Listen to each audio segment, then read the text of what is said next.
नमस्कार, जय जगत। मेरा नाम निर्भय सिंह है।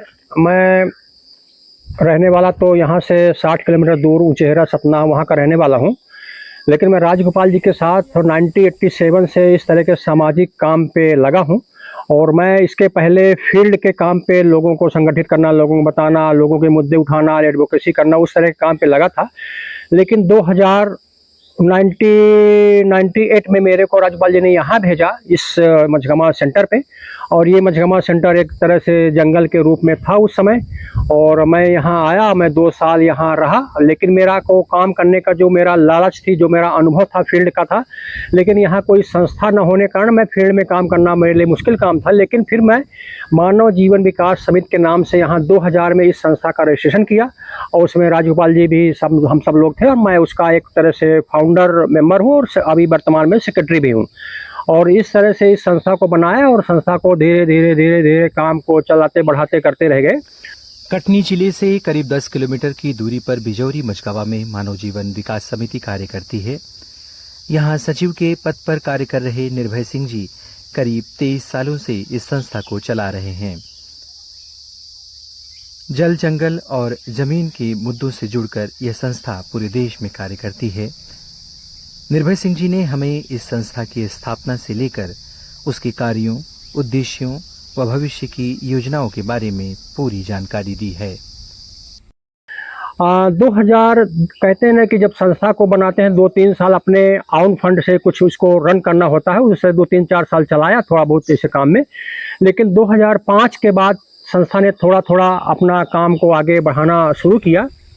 और जिस तरह से संस्था जब बनाई थी, समिति को जब बनाया था, हमने पहले से हम तय किया था हम आजीविका पर, लाइवलीहुड पर काम करेंगे, जिसमें पानी संरक्षण, खेती के बढ़ावा देना, लोगों का उनकी क्षमता बढ़ाना, और इस तरह के काम को जाएंगे। बाकी बहुत सारी संस्थाएं हैं नेटवर्क में, लेकिन इस संस्था का यह तय था कि हम किसानों के साथ काम करेंगे। प्रोजेक्ट कोऑर्डिनेटर के पद पर तैनात राधिका तिवारी से भी हमने बातचीत की। राधिका तिवारी ने हमें बताया कि मानव जीवन विकास समिति कटनी से किन किन योजनाओं और परियोजनाओं का कार्य अभी चल रहा है और कैसे कैसे प्रोजेक्ट को लेकर के ये संस्था भविष्य में कार्य करेगी।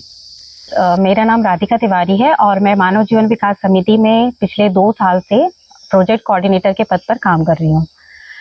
गांव में मैं अभी दमोह जो डिस्ट्रिक्ट है उसका कोऑर्डिनेशन कर रही हूँ। उसमें हम 6000 किसानों के साथ काम कर रहे हैं। उसके लिए हम अलग अलग थीम पे काम कर रहे हैं। पहला है जैसे फॉर्म एक्टिविटीज़ हैं, जिसमें हम नेचुरल फार्मिंग और नॉन पेस्टिसाइड मैनेजमेंट वेस्ट आधारित खेती है उसके बारे में बताते हैं। उसमें बहुत सारी अलग अलग प्रोसेस हैं कि सीड ट्रीटमेंट कैसे किया जाता है, उसमें बायो पेस्टिसाइड है, बायो फर्टिलाइज़र है, उसको कैसे बनाया जाता है, कितनी मात्रा में उसको खेत में उपयोग करना है, कब करना है, ये सब किसानों को समय समय पर इसके बारे में प्रशिक्षण दिया जाता है, रेगुलर मॉनिटरिंग की जाती है। उसी परिप्रेक्ष्य में हम काम को करते करते महिला सशक्तिकरण पर शुरुआत में हमने पंचायतों पर जो महिलाएं चुन के आई उस पर काम किया, और फिर धीरे धीरे हम लाइवलीहुड की ओर बढ़े। और अभी आज की तारीख में वर्तमान में हम मध्य प्रदेश के 3-4 जिलों में करीब 25,000 किसानों के साथ आजीविका वाले काम पे लगे हैं। और उस आजीविका लाइवलीहुड पर लगे हैं जिनको FRA से ज़मीन मिली है, जिन आदिवासियों को, उनको हम पहले प्राथमिकता पे काम को लेते हैं। हमारे पास 60% आदिवासी जो इस पूरे काम पे लगे हैं। 25,000 किसानों के साथ काम करते करते अभी हमारे 10 से 12,000 किसान हैं जो NPM नॉन पेस्टिसाइड मैनेजमेंट की खेती पे जुड़े। 7-8 हज़ार किसान हैं जो जैविक खेती की ओर प्रमोट हुए हैं। बाकी किसान अभी 1-2 साल के प्रोसेस में हैं, उस पे जा रहे हैं। और अभी हमने बेंगलोर की जो N+3 एक कंपनी है, उस कंपनी के द्वारा हम NPM वाली जो खेती है, जो किसान है, उसमें 500 किसानों का सर्टिफिकेशन वाला प्रोसेस किए हैं। अब उन किसानों की जो आमदनी, जो इनकम, जो खेती का उत्पादन होता है, उसकी हम पूरी, जो पहले मैं बताया कि प्रोसेसिंग करते हैं, उनको लाते हैं, खरीदते हैं और उसका बेचते हैं।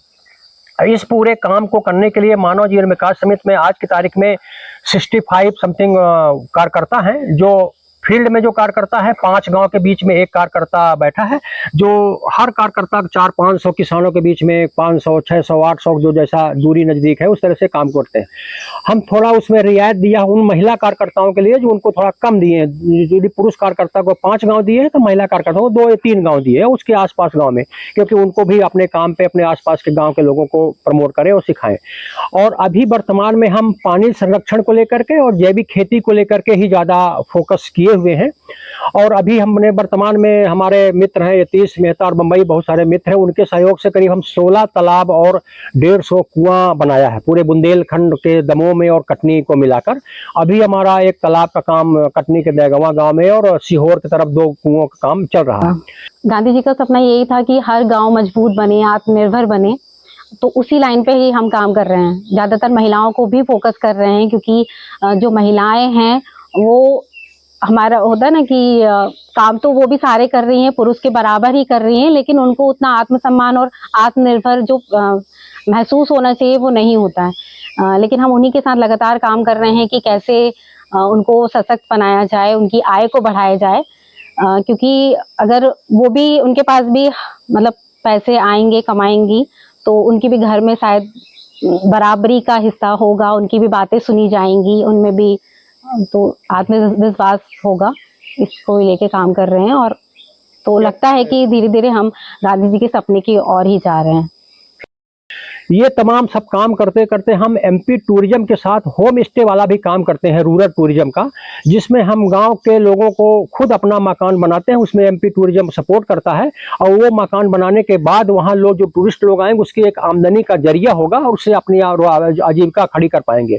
क्योंकि शहरी क्षेत्र के लोग अब गाँव में आना चाहते हैं, गाँव का जो वातावरण है, गाँव का जो गाय है, जो गाँव का बाकी हैंडीक्राफ्ट चीज़ें हैं, जो गाँव की साग भाजी है, अनाज है, उसको देखना खाना चाहते हैं। तो उस तरह से अभी हम लोग मध्य प्रदेश के 7 गांव में काम को कर रहे हैं। इसमें से पहला हमें होम स्टे उमरिया में एक उद्घाटन किया, अब अगले महीने में और उद्घाटन करेंगे। तो हम इसी तरह का काम समिति में लेने का प्रयास करते हैं और लेते हैं, जिससे लोगों को आजीविका खड़ी होती है। हम ऐसे कोई काम नहीं करते जो डिलीवरी वाले हैं, किसी को राहत दे दिया, किसी को दे दिया। कोरोना के टाइम पे किया, कोरोना के टाइम पे हमने करीब 35,000 फैमिली तक पहुंचे थे इस पूरे राहत वाले काम पे। लेकिन रेगुलर जो हमारा काम है मानव जीवन विकास समिति का, वो समिति के द्वारा हम लोगों को आजीविका उनके गाँव में स्थायी रूप से खड़ी हो, इस प्रकार से पूरा काम को करते हैं। ऑफिस में हमारी टीम है जो पूरे अकाउंटिंग सिस्टम को डेली अपडेट करते हैं, पूरे रिपोर्टिंग है, डॉक्यूमेंटेशन है और ई न्यूज वगैरह निकालते हैं। और मानव जीवन विकास समिति का अपना एक साइट है जो www.mjbs.org करके है, उस साइट में पूरी गतिविधियों को काम को देखा जा सकता है। अभी इस समय में मैंने नेचुरल फार्मिंग में जो एक प्रोजेक्ट था उसको कोऑर्डिनेट किया है, और एक अभी फोर्ड फाउंडेशन का प्रोजेक्ट चल रहा है, मैं उसको भी कोऑर्डिनेट कर रही हूँ, जो अभी कंटिन्यू है। यहाँ आके सबसे पहले यही लगा है कि मतलब मेरा पहले से था, जब मैं मतलब पढ़ाई कर रही थी, कहीं मतलब एक बार ऐसा हुआ कि मैं अपने मतलब फूफा जी के साथ गाँव पर गई, और जब वहाँ मैंने देखा कि सुनने मतलब देखने और सुनने में मुझे बहुत अंतर हुआ। कि मेरे सुनने में आता था कि गांव बहुत डेवलप हो चुके हैं, सारी सुविधाएं हो चुकी हैं, लेकिन जब मैं फूफा जी शायद फॉरेस्ट में थे, तो मैं उनके साथ जब गांव विजिट करने गई, तब मैंने देखा कि नहीं, स्कूल की खिड़कियां के कांच फूटे हुए हैं, और मतलब स्कूल भी कोई नहीं जा रहा है। ये मतलब वहां देखकर लगा कि मैंने सुना कुछ और था, आज अभी मैं देख रही हूँ, यहाँ पे गाँव आई हूँ तो देखने में कुछ और ही नजरिया। तो मुझे लगा कि नहीं, मैंने पढ़ाई भी एग्रीकल्चर इंजीनियरिंग की है, तो लगा कि नहीं, मुझे गांव के लिए ही काम करना है। और फिर जब मेरी पढ़ाई कंप्लीट हो गई, तो तब फिर मैंने सर्च किया कि कहाँ हैं जो इस तरीके के काम होते हैं। तो फिर मैं यहाँ पर आई, और फिर यहाँ से जुड़ने के बाद मुझे मेरी जो एक्सपेक्टेशन थी कि जो मुझे करना है वही काम मैं यहाँ पर कर रही हूँ, तो वो अच्छा लगता है कि जो जिस लाइन पे चलने का मैंने सोचा था कि गांव में काम करना है, गांव के लोगों के साथ काम करना है, और वही अभी मेरा कर रही हूँ, तो मुझे अच्छा लग रहा है। मानव जीवन विकास समिति जो फील्ड में काम करती है, उसके अलावा अपना एक ट्रेनिंग सेंटर भी बनाया है, और उस ट्रेनिंग सेंटर में बहुत सारी सुविधाएं भी हैं। तो मानव जीवन विकास समिति का जो ट्रेनिंग सेंटर है, कटनी से मझगमा 12 किलोमीटर जो रोड पे है, कटनी शहडोल रोड पर, मझगमा से 1.5 किलोमीटर पर बिजौरी गांव में एक ये सेंटर स्थापित है, बिजौरी और मझगमा के बीच में। जो बिजौरी गांव में हमारा काफ़ी लोगों के साथ संपर्क सहयोग और मझगमा बिजौरी के लोग करते हैं। और आने के लिए आप यहाँ से कटनी में बहुत सारे जो सेंट्रल रेलवे जोन है, वहाँ बहुत सारी ट्रेनें हैं और वहाँ से बस में, ऑटो में बहुत सारे लोग आ जा सकते हैं। और इस मानव जीवन विकास समिति के ट्रेनिंग सेंटर में एट ए टाइम 60 लोग आके यहाँ रह सकते हैं। उनके लिए रहने की सुविधा है, उनके लिए डाइनिंग हॉल है, उनके लिए किचन है। और किचन हमारा यहाँ 12 महीना चलता है और हमारे जो ऑफिस में लोग हैं सब आते जाते खाते रहते हैं। ये पूरे एक तरह से ट्रेनिंग सेंटर है। तो हमारे जो कार्यकर्ता हैं, हमारे जो किसान हैं फील्ड के, उनकी भी ट्रेनिंग करते रहते हैं और हम दूसरे को भी रेंट पे देते हैं। जब इस जंगल में बनाया है तो बहुत सारे हमारे रेंट पे जो थोड़ा बहुत यहाँ का टूट फूट और रिपेयरिंग वाला काम है उसको हम कर सकें, क्योंकि इतना बड़ा जब बनाया है तो उसको कोई न कोई यूज करे, मिस यूज ना हो और कम से कम सफाई और ये सब ध्यान रखते रहे। हमारे जो पूरे ट्रेनिंग सेंटर को देखने के लिए 4-5 लोग यहाँ एक तरह से ट्रेंड टीम है, जो एक पूरे किचन को देखता है, एक पूरे प्रोसेसिंग यूनिट को देखता है, एक पूरे खेती और हर्बल को देखता है, और एक लड़का भी जो नया नया आया है वो पूरे यहाँ के साफ सफाई और उसको चीज़ को देखता है। हम पूरे इस ट्रेनिंग सेंटर में अपने रहन सहन के लिए, खान पान के लिए, यहाँ के वातावरण के लिए, जो हमारा हाइजीनिक वाला पार्ट है उसको हम बहुत विशेष ध्यान देते हैं। और इस सेंटर में 30 एकड़ का ये सेंटर है और इस 30 एकड़ में पूरे एक तरह से बायोडाइवर्सिटी जैसा है। इस पूरे सेंटर में कहीं भी आपको एक प्लास्टिक का पाउच का पर्चा भी नहीं मिलेगा। और इस पूरे सेंटर 30 एकड़ में हम 6 से 7 एकड़ में खेती करते हैं। बाकी में बायोडाइवर्सिटी के रूप में सैकड़ों प्रकार के पेड़ पौधे, हर्बल जड़ी बूटी, फलदार पौधे, इमारती लकड़ी के, जंगली लकड़ी के, जो दुर्लभ पेड़ पौधे हैं जैसे चार चिरौंजी जैसे पौधे भी यहाँ बचा के हमने रखा है। बांस लगाया है, आंवले लगाया है, और जो बहुत सारी जो दुर्लभ जड़ी बूटियां हैं उनको लगाया है। तो हम आने वाले से निवेदन ये करते हैं कि आप बायोडाइवर्सिटी के बारे में यदि जानना है, सीखना है, तो एक एक पेड़ के बारे में, उसका नाम, उसका काम, उसका उपयोग, ये बारे में जरूर जानें और आए। हम सबका स्वागत करते हैं। मानव जीवन विकास समिति के इस प्रांगण में एक प्रोसेसिंग यूनिट भी स्थापित है। उसी के बगल में जड़ी बूटियों की खेती की जाती है। इस प्रोसेसिंग यूनिट में कई तरह के मसालों की पिसाई तथा दुर्लभ अनाजों को रखा जाता है। आसपास के आदिवासियों की सहायता से दुर्लभ मिलेट्स की भी यहाँ पर खेती कर उसके अनाज को संग्रहित किया जाता है। सुनिए इस प्रोसेसिंग यूनिट के बारे में निर्भय सिंह जी ने क्या कुछ कहा है। ये हमारी प्रोसेसिंग यूनिट है। मानव जीवन विकास समिति के द्वारा जो हम किसानों के साथ काम करते हैं फील्ड में, एनपीएम और जैविक खेती को प्रमोशन करने के लिए, उसका जो प्रोडक्शन होता है उसका यहाँ हम प्रोसेसिंग करते हैं। जिसमें हमको कटनी प्रशासन, जिला प्रशासन ने भी एक मिलेट की प्रोसेसिंग चक्की दिया है और अभी हमने अपने सिर्फ खरीदा है। और हल्दी, धनिया, मिर्ची और जितने भी मिलेट के अनाज हैं उनको सब यहाँ प्रोसेसिंग करते हैं और इसको फिर उचित लोगों को जिनको चाहिए उस तरह का अनाज का चीज़ों को, उनको फिर बेचते हैं और इसको देते हैं। इसके लिए हमने मानव जीवन विकास समिति के अलावा एक कंपनी बनाया है, alternative livelihood in village entrepreneurship alive करके, उसी के द्वारा इसको चलाते हैं। लीगली रूप से हम पूरे इसमें परफेक्ट हैं, जिसमें जीएसटी और बाकी चीज़ें जो लागू होती हैं वो सब है। तो यहाँ हम प्रोसेसिंग करके अभी भी नई में भी एक तेल घानी लगाया है, जिसमें शुद्ध तेल की जो मांग है बाजार में लोगों के पास, उसका तेल घानी का भी है और मिलेट का भी है। तो उस तरह से इसके यहाँ प्रोसेसिंग यूनिट है।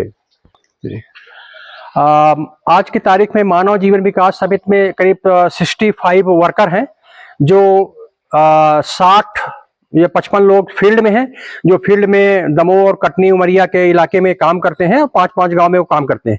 जिन किसानों के साथ काम करते हैं उनका यहाँ पूरा प्रोसेसिंग यूनिट का संबंध है। और ऑफिस में 10-12 लोग हैं जो पूरे डॉक्यूमेंटेशन और रिकॉर्ड और अकाउंटिंग ये पूरा काम करते हैं। तो टोटल आज की तारीख में मानव जीवन विकास समिति में 65 वर्कर काम करते हैं फील्ड में रेगुलर। और इस प्रोसेसिंग यूनिट में जो कार्यकर्ता काम करता है गांव में किसानों के साथ, उनका जो प्रोडक्शन है, जो बाजार में सही दाम पे ऑर्गेनिक तरीके से नहीं मिल पाता है, उस चीज को प्रोडक्शन को यहाँ लाते हैं और उसको प्रोसेसिंग करके उनको अच्छा दाम मिले, इस तरह के प्रोसेसिंग में काम करते हैं। जैसे अभी परसों हम लोग धनिया लाए हैं दमोह से 2 क्विंटल, और वो शुद्ध धनिया है। अभी आप देखेंगे तो उसका पूरा खुशबू और महक ही अलग प्रकार की है। तो इसी तरह से हल्दी, धनिया, मिर्ची, मिलेट के कई प्रकार के, दाल, ये जितने भी लोगों को रोजगार बर्रा में अनाज चाहिए उसकी प्रोसेसिंग करके बेचते हैं। बिल्कुल, ये जो हमारा जो काम करते हैं जो फील्ड में, हमारे पूरे फील्ड में 60% आदिवासी हैं। 60% में उन आदिवासियों का खासकर वो लोग ज़्यादा रुचि लेते हैं जिनको एफआरए के द्वारा, वन अधिकार अधिनियम के द्वारा जिनको ज़मीन मिली है, वो अच्छी तरीके से खेती करना चाहते हैं। उसमें ज़्यादा आदिवासी ही प्रभावित है और आदिवासी का ही अनाज यहाँ आता है, उनको सही दाम मिलता है। जैसे मैं उदाहरण के तौर पर कहूँ कि बड़ी-बड़ी कंपनियाँ, बड़े-बड़े व्यापारी लोग आते हैं, मिलेट खरीदते हैं 25 रुपये किलो में, 24 रुपये किलो में, और हम खरीद के लाते हैं यहाँ 30 रुपया, 32 रुपये किलो में। ठीक है, उसको प्रोसेसिंग करने के बाद उसका चावल अलग कीमत में जाता है, लेकिन उन लोगों को भी अच्छा रेट मिल जाता है, तो वो लोग और ज्यादा उस खेती को प्रमोट करते हैं और काम करते हैं। और इस पूरे काम पे सिर्फ हम नहीं है, यहाँ जिला प्रशासन भी, हमारे एग्रीकल्चर डिपार्टमेंट के और आत्मा और कलेक्टर साहब का जो विभाग है, बाकी विभाग भी हमें इसमें काफी सपोर्ट करते हैं इसको प्रमोशन करने के लिए। जैसे ये हल्दी है, गांव की हल्दी लोगों ने जो उगाया और इसका चमक और सब ये देख रहे हैं कि इसकी जो कंटेंट अच्छा कलर भी है, तो इसी हल्दी को हम लोग यहाँ पीसते हैं और उसको पैकेजिंग करते हैं। और ये मशीन है धनिया पीसने के लिए, जिसमें धनिया पीसते हैं। ये मशीन है हल्दी पीसने के लिए, जिसमें हल्दी पीसते हैं। और वो मशीन है मिर्ची पीसने के लिए, क्योंकि हल्दी, धनिया, मिर्ची पहले हम एक में ही पीसते थे, हमारे पास एक ही मशीन थी। लेकिन जब हल्दी में मिर्ची पीसते थे तो हल्दी में मिर्ची का टेस्ट जाता था तो खराब लगता था। तो वो मिर्ची के लिए, हल्दी के लिए, ये धनिया के लिए। ये मशीन है मिलेट प्रोसेसिंग के लिए, जिसको हमें एग्रीकल्चर आत्मा डिपार्टमेंट मध्य कटनी से मिली दी हुई है। और ये अभी हम एक मशीन और लाए हैं, क्योंकि उसमें 30 से 40 किलो प्रति आवर से निकलता है, और इसमें थोड़ा ज्यादा, क्योंकि अभी मिलेट का प्रमोशन ज्यादा होने लगा, तो ये अब मशीन अभी अपने से खरीदा, इसमें 1 कुंटल के आसपास निकलेगा ज्यादा। और ये है दाल के लिए, अभी हमारा थोड़ा अनऑर्गेनाइज है, क्योंकि यहाँ आप नया तरीके से लगाएंगे। और ये पीछे जो बनाया है, ये है हमारी पूरे जो पैकेजिंग करते हैं अनाजों की, ये पैकेजिंग मशीन है। और ये हमको दिया है N+3, एक कंपनी है बेंगलोर की, जो हमें एनपीएम वाले खेती को प्रमोट करने के लिए कहती है और उसको हम देते हैं। और हम किसानों के साथ जो काम करते हैं वो है बीज संस्करण के लिए, जो बीज का प्रमोशन करते हैं। और हम इस तरह से ये पैकेजिंग करते हैं। ये है कोदो का चावल, और ये है रागी, और ये है कोदो का चावल, ये है रागी कुटकी नहीं, इसमें क्या ये, और खासकर आधा किलो 1 किलो उसको प्रमोट ये निकालते हैं। और अभी हम ये धनिया लाए हैं दमोह के किसानों के से, और ये धनिया की खुशबू आप देख के ही कह देंगे कि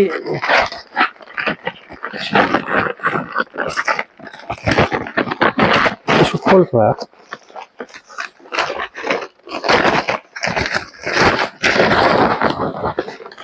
ये बाजार की धनिया, और इस धनिया में फर्क देखेंगे तो इसकी खुशबू ही अलग, आपको अलग ही दिखेगी, और अलग ही टेस्ट है इसका खुशबू आने का।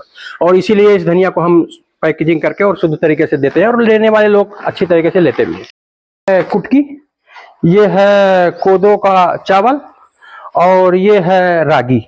ये 3 अभी मिलेट इस इलाके में उत्पादन होता है, और इसी को लेकर के हम किसानों के साथ उत्पादन करने का प्रमोट भी करते हैं। और कटनी प्रशासन के साथ भी हमें काफी सहयोग मिलता है। इसका बीज देते हैं, फिर बीज हम किसानों को देते हैं, फिर किसान उगाते हैं, फिर उनसे खरीद के यहाँ प्रोसेसिंग करते हैं। आज से ही हम जो संगठन, हमारे जो बॉस है राजगोपाल जी, हम बॉस ही कहेंगे, गुरु कहेंगे, हम गांधी के फेलोशिप पर, गांधी के सिद्धांत को मानने वाले संगठन है, और गांधी के विचारों पर हम चलते हैं।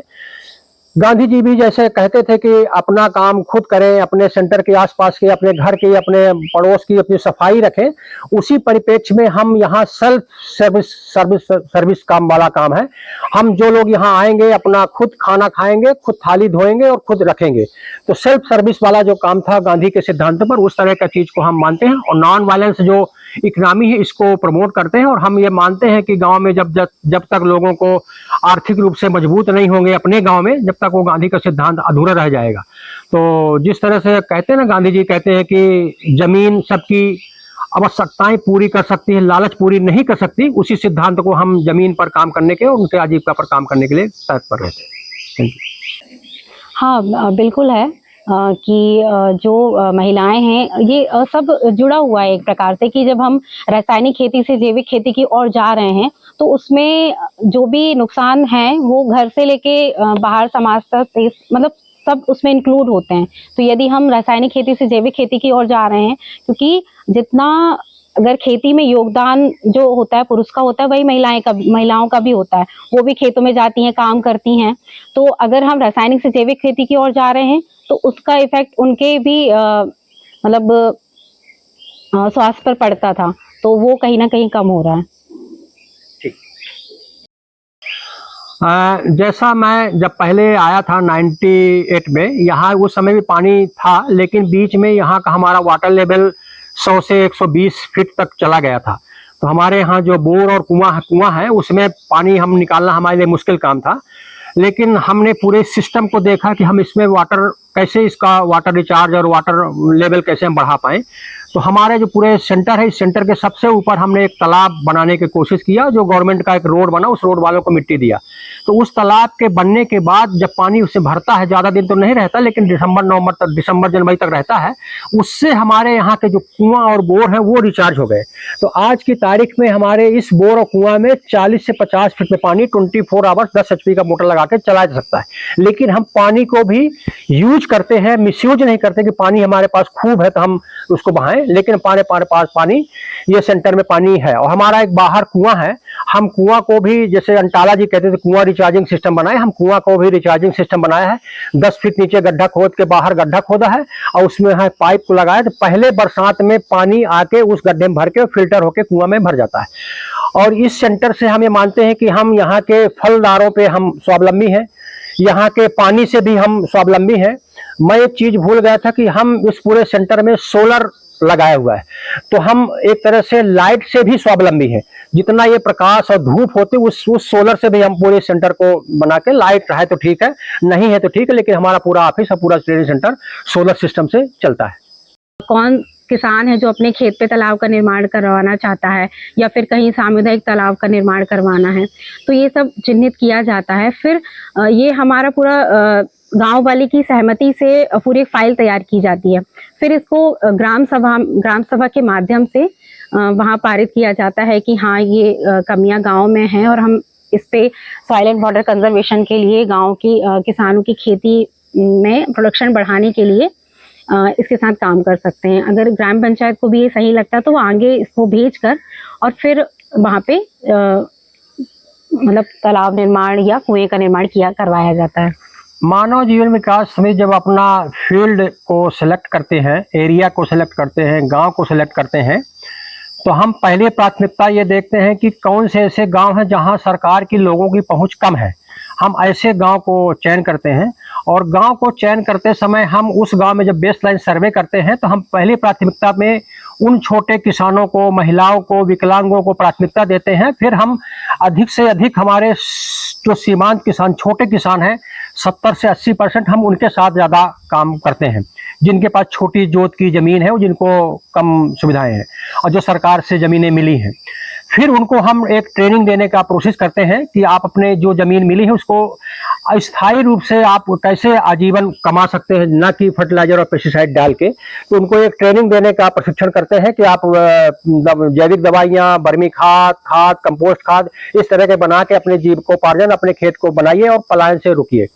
इसके अलावा बहुत सारे किसान जो हैं गांव में, जिनके पास बिल्कुल ज़मीन नहीं है लेकिन उनको भी आजीविका गांव में खड़ी करना है, तो उनके पास हम गवर्नमेंट के बहुत सारे जो स्कीम है, डेयरी के जो पशुपालन में, मुर्गी पालन में, बकरी पालन में, उस तरह के जो गांव में भी तालाब है, तालाब बनाया उसमें मछली पालन में, इससे उनको जोड़ते हैं।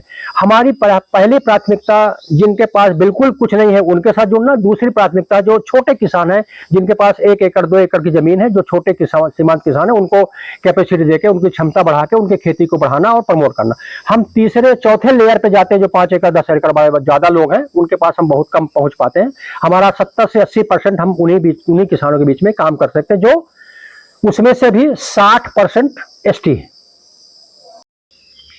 और ये है कि हम सॉइल एंड वाटर कंजर्वेशन पर भी काम करते हैं। इसके लिए हम सबसे पहले गांव लेवल पर जब शुरुआत होती है इस काम की, तो उसका पार्टिसिपेटरी रूरल अप्राइजल करवाते हैं विलेज में। उसमें सारे गांव वाले इकट्ठा होते हैं, गांव का पूरा मैप बनाया जाता है कि गांव में कौन सी व्यवस्थाएं किस जगह पर है, आंगनवाड़ी कहाँ पर है, अगर कुएं हैं तो कितने हैं, पानी की क्या व्यवस्थाएं हैं, ये सारी चीज़ें देख के अगर उन्हें लगता है कि हमारे पास खरीफ सीज़न में तो पानी की पर्याप्त मात्रा है, लेकिन रबी सीज़न आते तक हमें उतना, क्योंकि खरीफ सीज़न में तो रेनफेड है, बारिश है, तो उस काम चल जाता है, लेकिन रबी सीज़न में जिस किसानों के पास पानी का साधन होता है वही मतलब अच्छी खेती कर पाते हैं। बाकी किसान करते हैं, लेकिन उनका उत्पादन में कहीं ना कहीं डिफरेंस देखा जाता है। महात्मा गांधी के सपनों को साकार करती ये संस्था मानव जीवन विकास समिति की ये इकाई निरंतर प्रगति कर रही है। जाने माने समाजसेवी व एक्टिविस्ट राजगोपाल जी के अनुष्ठान को निर्भय सिंह व राधिका तिवारी जैसे लोग सफल बनाने में लगे हैं। समाज कार्य में रुचि रखने वालों के लिए यहाँ का प्रांगण काफ़ी कुछ सिखाने वाला है। आप भी एक बार इस संस्था में ज़रूर जाएं। आलेख पार्श्व स्वर एवं संपादन विवेक रंजन सिंह का।